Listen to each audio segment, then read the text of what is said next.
Okay, Dr. Mindy here, and I'm really excited today to talk to you about insulin resistance because I don't know about you, but when I start to work with my patients who have insulin resistance, it's like taking a tangled ball of yarn and untangling it.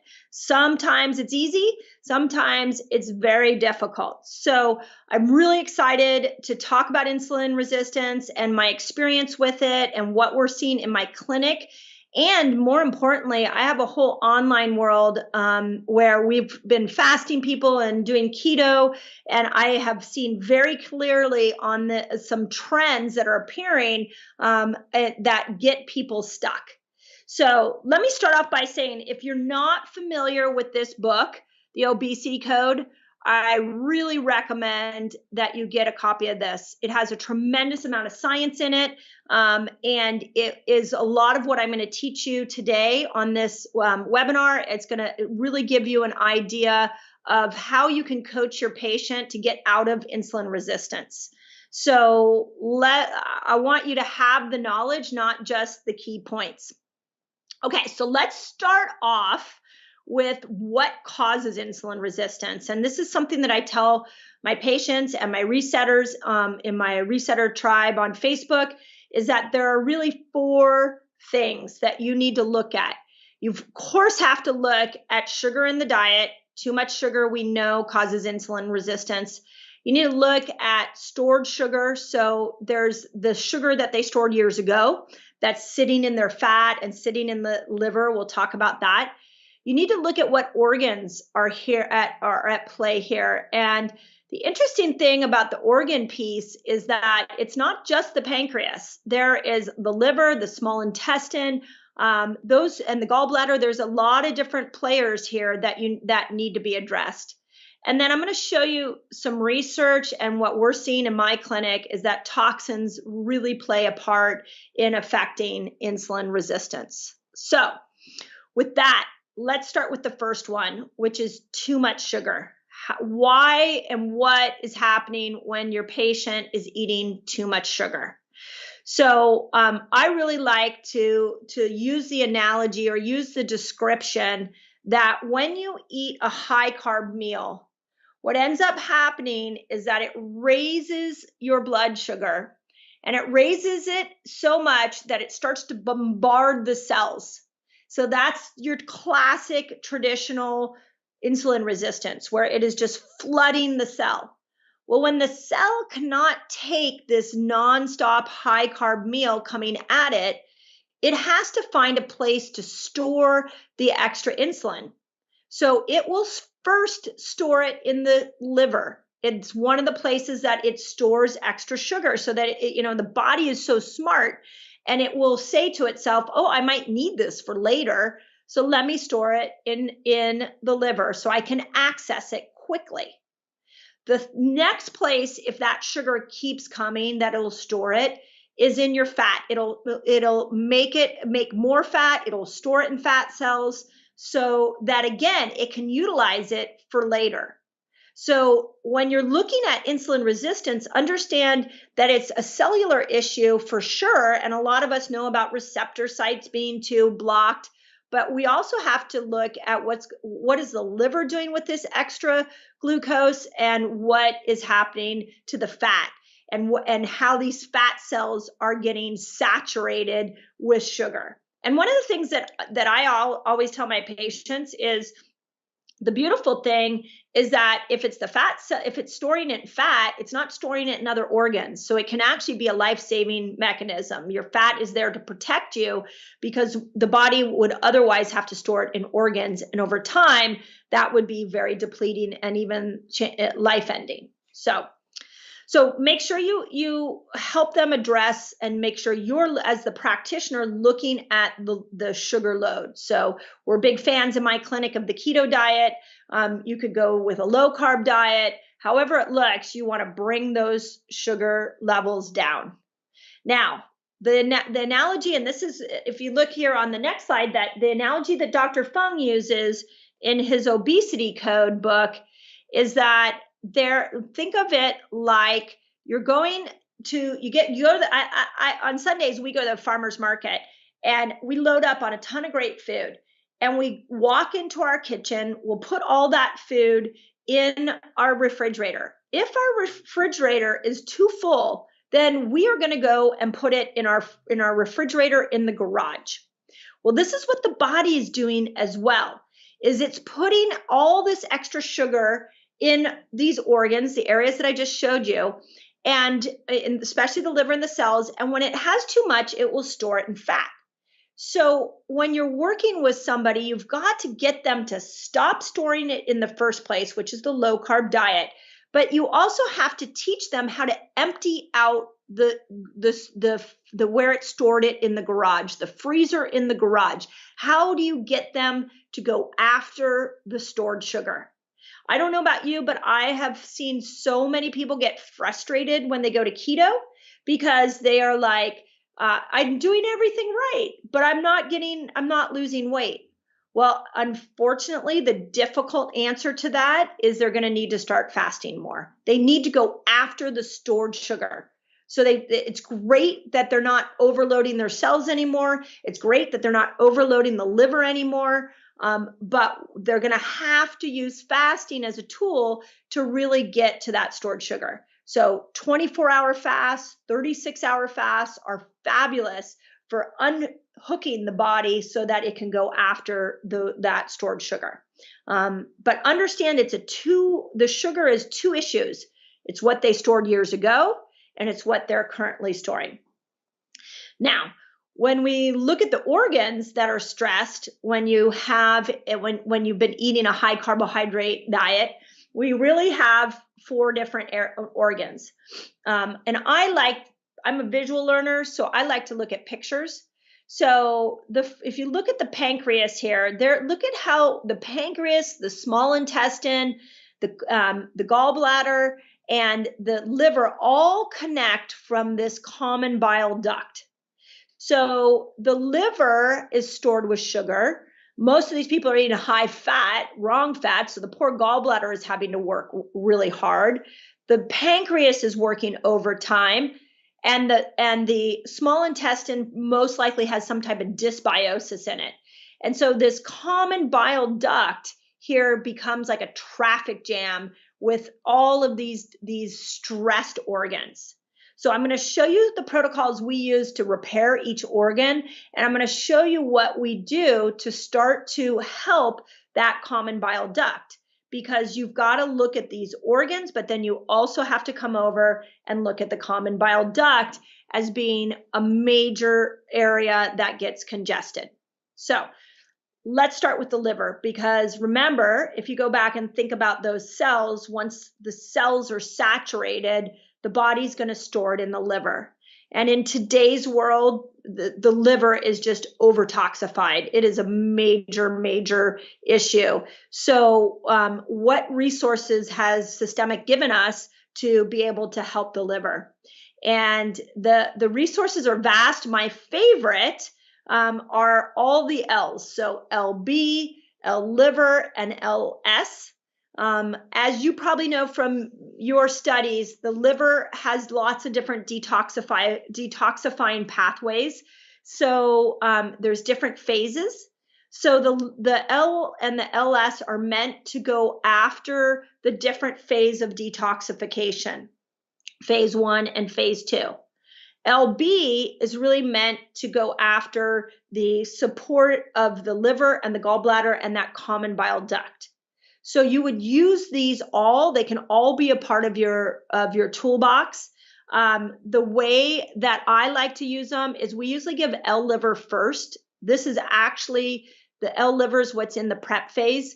So we will give L liver first, and we'll do it with a bio command, like an activate, because I want to activate the liver to release that glucose. I want to get the liver to start to be less sluggish. So we would use the activator. If you're not familiar with the bio commands, they're fabulous to use with the biofunctions, because the biofunctions are there to support an organ. And then depending on whether you want to build an organ or you want to activate an organ, you want to restore it, whatever you're trying to do to that organ, you can put this together with a bio command. So we would typically do a liver with Activate if we felt like somebody had a sluggish liver that was playing a part in their insulin resistance. Then I would move to LS, and then I would move to LB. And I would do that in a 3-month cycle. So L liver with activator, LS with activator, and LB with activator. And each would be a month long. Now, we've also learned to do something really cool that's called a bile push. So if you go back and you think about that common bile duct, that is stagnant. There's like sludge in there. So what I'll have a patient do is I'll have them take 2 bind, and then I have them eat a whole bunch of fat. So I have them eat some ghee, I have them eat avocado, nut butters, like I'll have them eat a bunch of fat. And then a half an hour later, they'll take another 2 bile.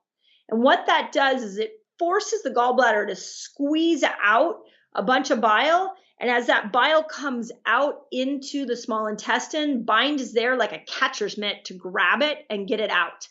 So this has worked well for people with high cholesterol. People have tried everything and are stuck with insulin resistance. The bile push can be quite miraculous. So that's what we use to support the liver. And a couple ways, again, I always go after the liver first. I think it's funny that I know it seems intuitive to go after the pancreas first, like the pancreas is being overloaded. But I just find that if I mix those supplements I just told you with a really good diet, that can really have a dramatic impact on unhooking them from insulin resistance. So then I would go after the pancreas.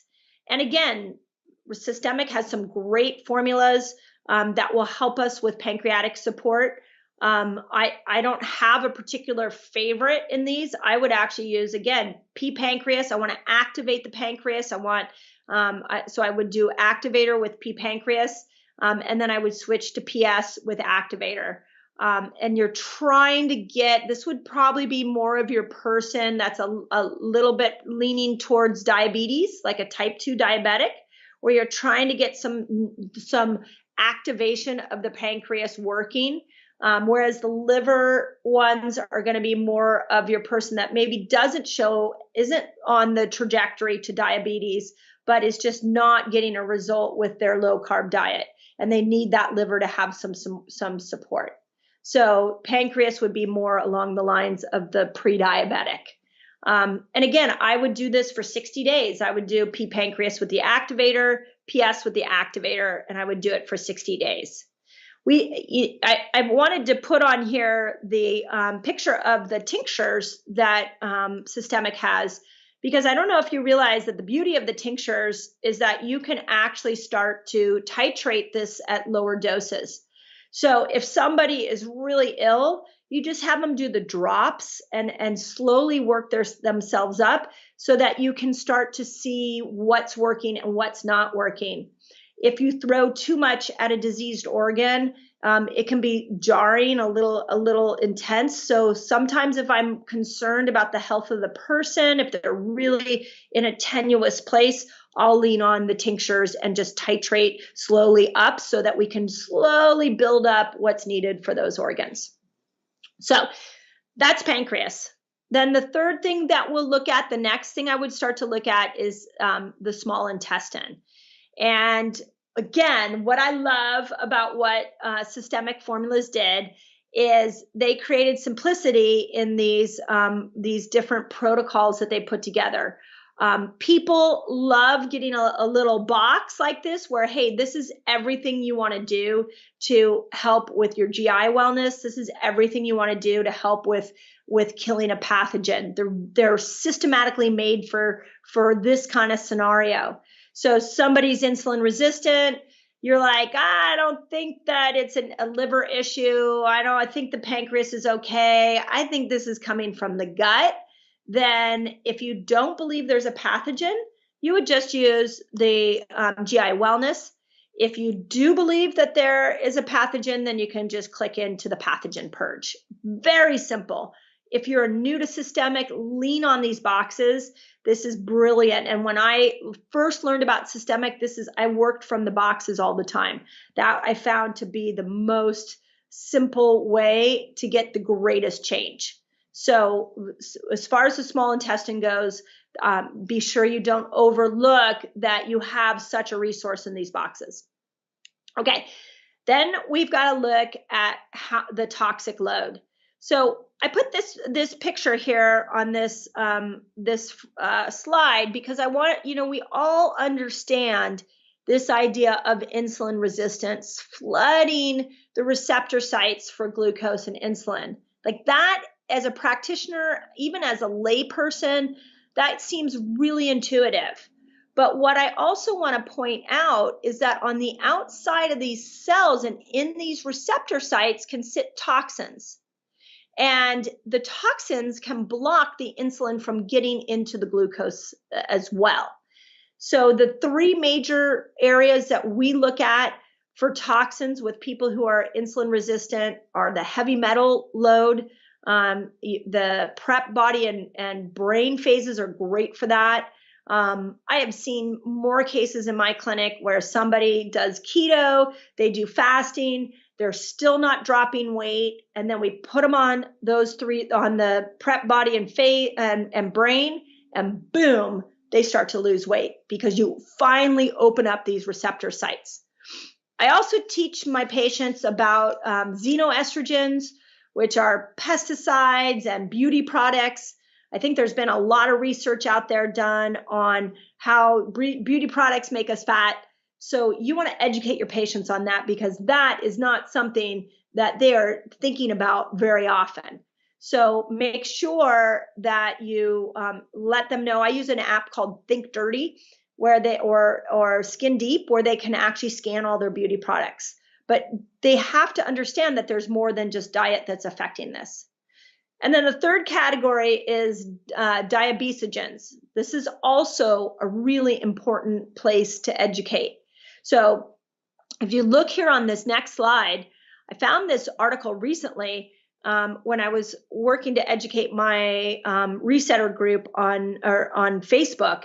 There were a lot of questions about insulin resistance and why can I be 2 days into a fast and my blood sugar's not coming down? Why can't I get into ketosis? And so I found this really cool article. I would encourage you to take a picture of this screen. I would go get the article because in the article, it maps out the exact toxins that are causing the body to be insulin resistant. So the number one damaging toxin to the pancreas is arsenic. So this is where that heavy metal detox comes into play. But it even goes into pesticides, BPAs. It's a very easy to read article. So I would encourage you to not only educate yourself on it, but I would go and I would give the article to your patient so they can understand that toxins play a major role in insulin resistance.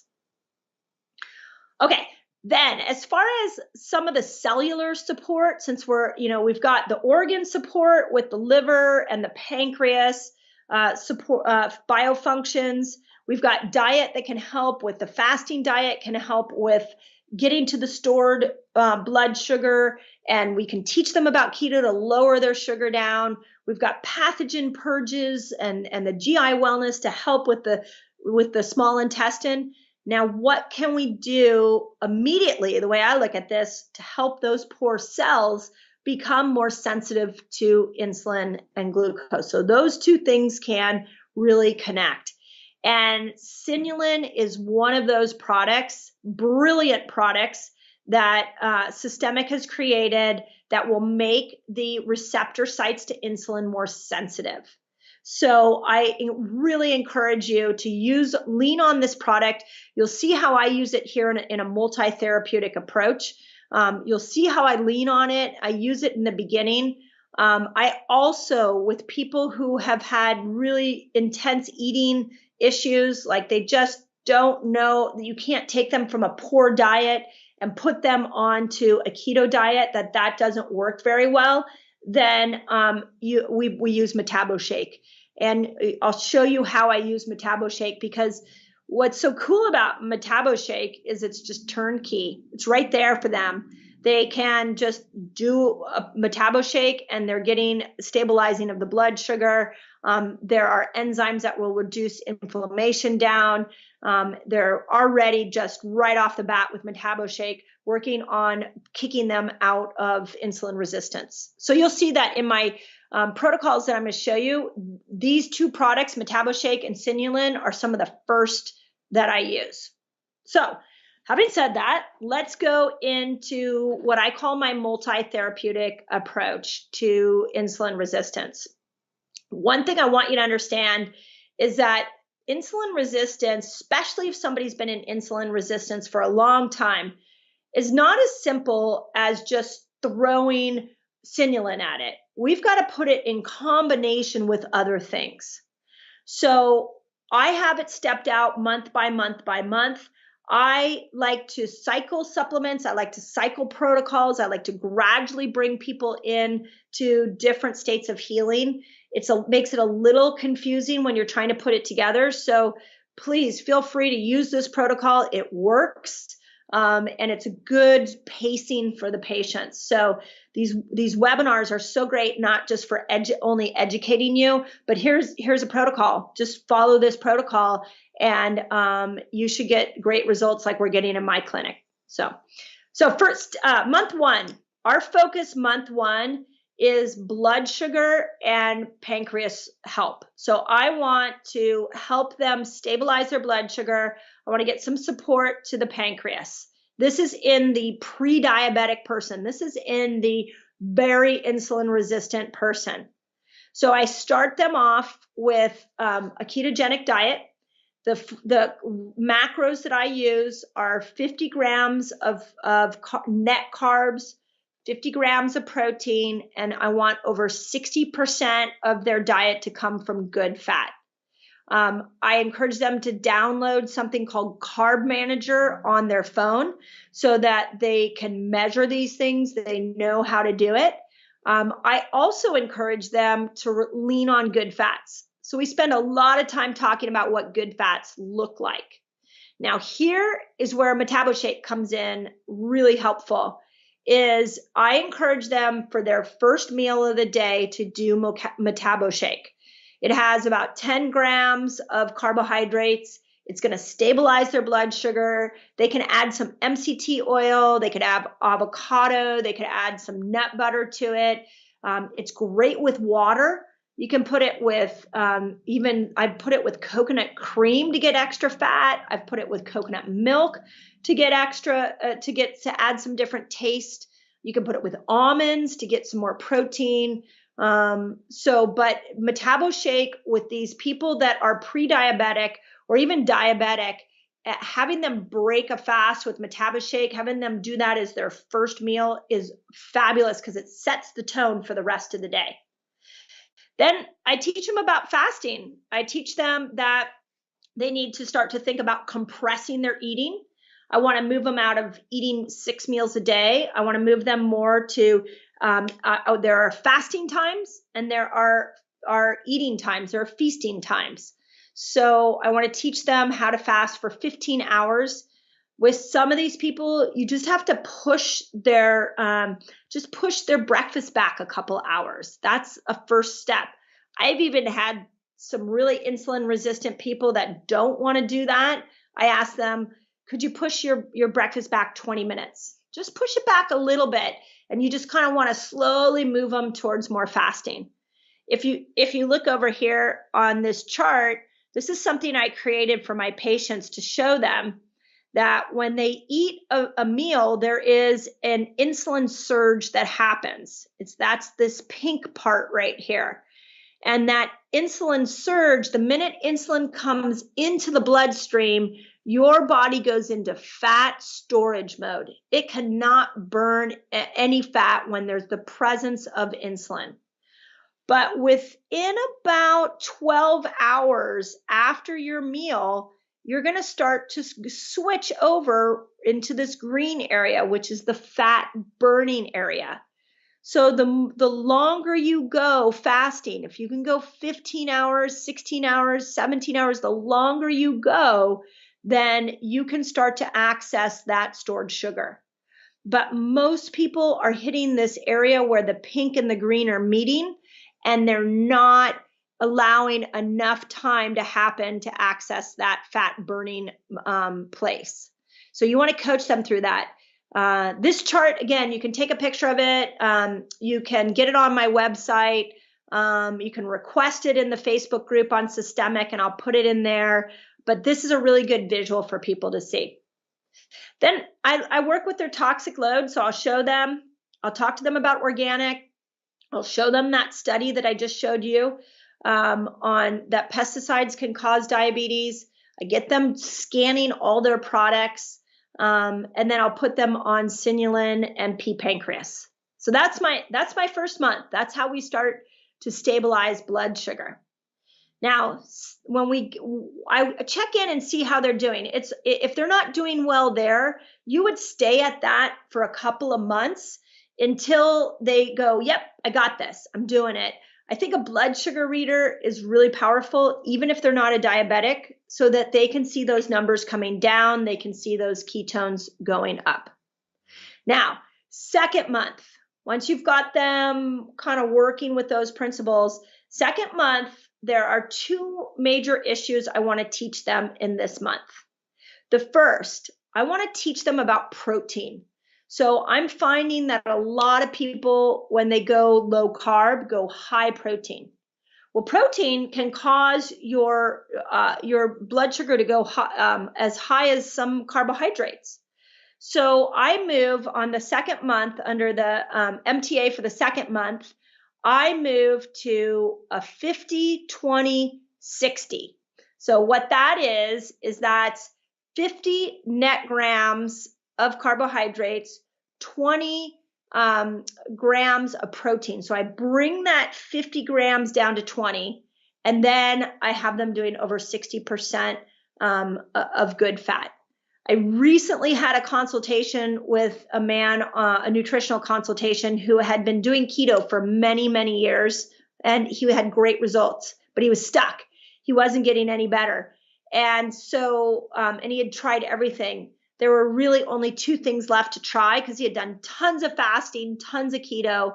But what I had him do is lower his, I said, for 1 week, lower your protein for 1 week under 20 grams.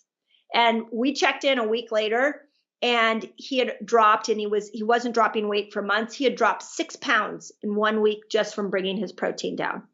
So it's a really, really crucial point. So then I move them to what I call a 5-1-1. So 5 days a week, they're going to do the lower protein, lower carbs.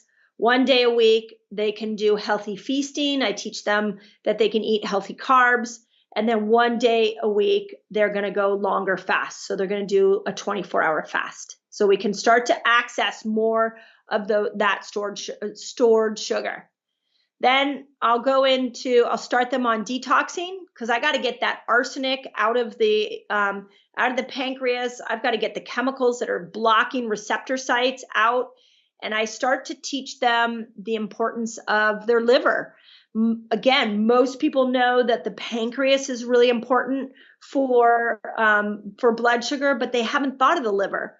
But the liver has all this stored sugar. So I show them how important the liver is, and that they need to be working on supporting their liver.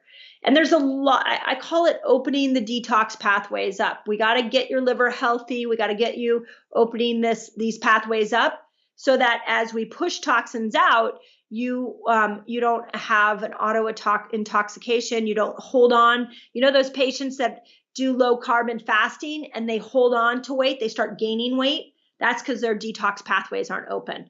Or that patient who detoxes and gains weight, you got to go back and open these detox pathways. So we do it through a bile push, which is taking 2 bind, and then you have them a half hour immediately after that, eat a bunch of fat, and then half hour later they take 2 more bind. That will start to open up that. We talked about that earlier in this webinar, but that's a really good way to open up that common bile duct. I teach them about infrared saunas. Coffee enemas are great for healing the liver and the bile duct. I encourage them to sweat every day. I'll give them some dry brushing, open up the skin pathways. But most people aren't even aware that there's a pathway that needs to be opened up. So a lot of education the second month on lowering protein, the power of the liver, and what they need to open up the detox pathways. Okay. Third month. So now, again, you're empowering them. You're giving them tools. They know what to do. Third month, I want to go after this gut dysbiosis. So, and I want them to fast more. So these guys are going to lose a ton of weight if we can get them fasting more. So I have them move to what I call a 4-2-1, where 4 days a week, they're doing the keto with the lower protein. They're doing 2 days a week. They're doing keto with lower protein, but they're extending their fast, and then 1 day a week they can feast. If at this point they're losing too much weight, they can bring their protein up. But if they really want to be aggressive about weight loss, this is a fabulous weight loss variation. I get people ask me all the time, like, what variation should I do for weight loss? And you're looking at it. This is the one.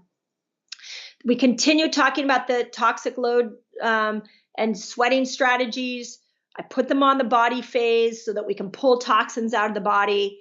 And then we rely on those boxes I showed you. We will either go after a pathogen to kill, or we will work on just overall GI wellness and helping support general good small intestinal health.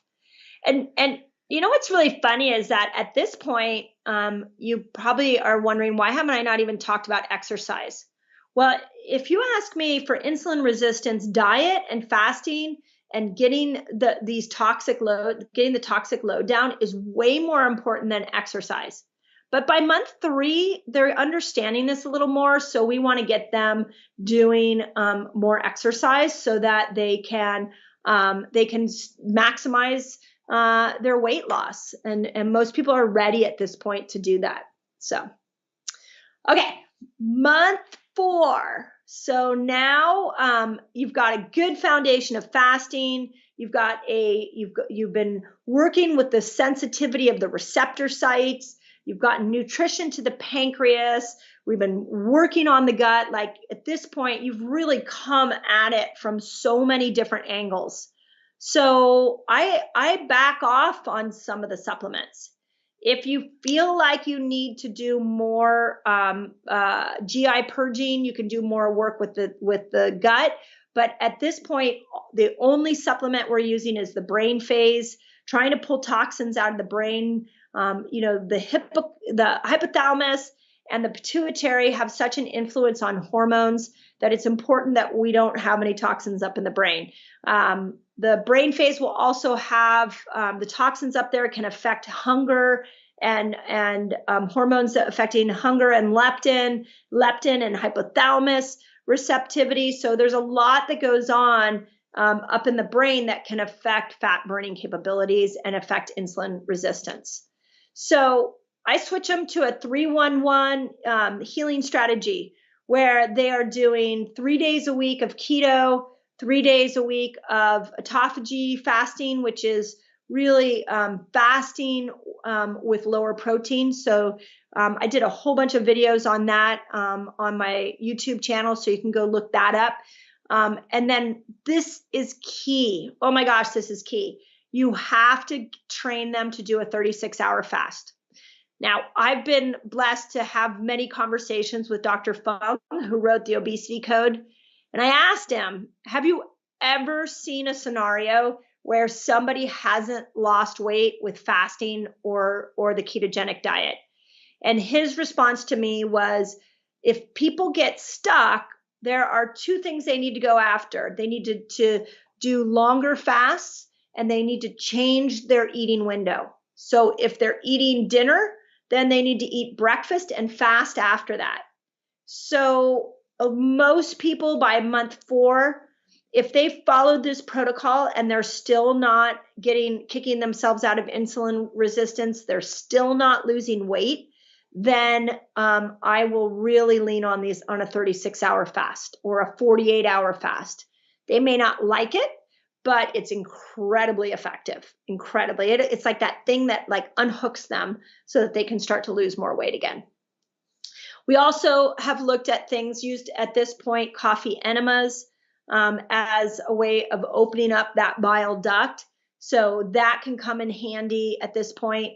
And if they're still doing all of that and not losing weight, then you really want to go and look at maybe there are other sources. Maybe there are other reasons they're not losing weight. Mold, if they're living in a moldy home, they have a moldy car. I have seen mold be the thing that causes people to hold on to weight more than a lot of toxins, especially at this point where we've thrown a lot of things at it. Make sure they are not living in a moldy home.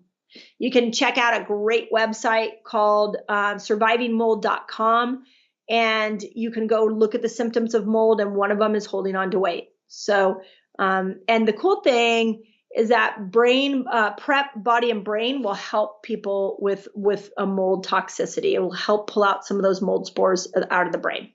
So that's the 4-month protocol I use. Again, I put it on this webinar, so you could use it exactly that way. If you want more information, you can go look at my YouTube videos. I coach people in what I call the Reset Academy. I'm coaching groups in there through these too. So you can come find me online or come find me at a seminar if you want to know more about how do you utilize this. And let me finish up with this idea.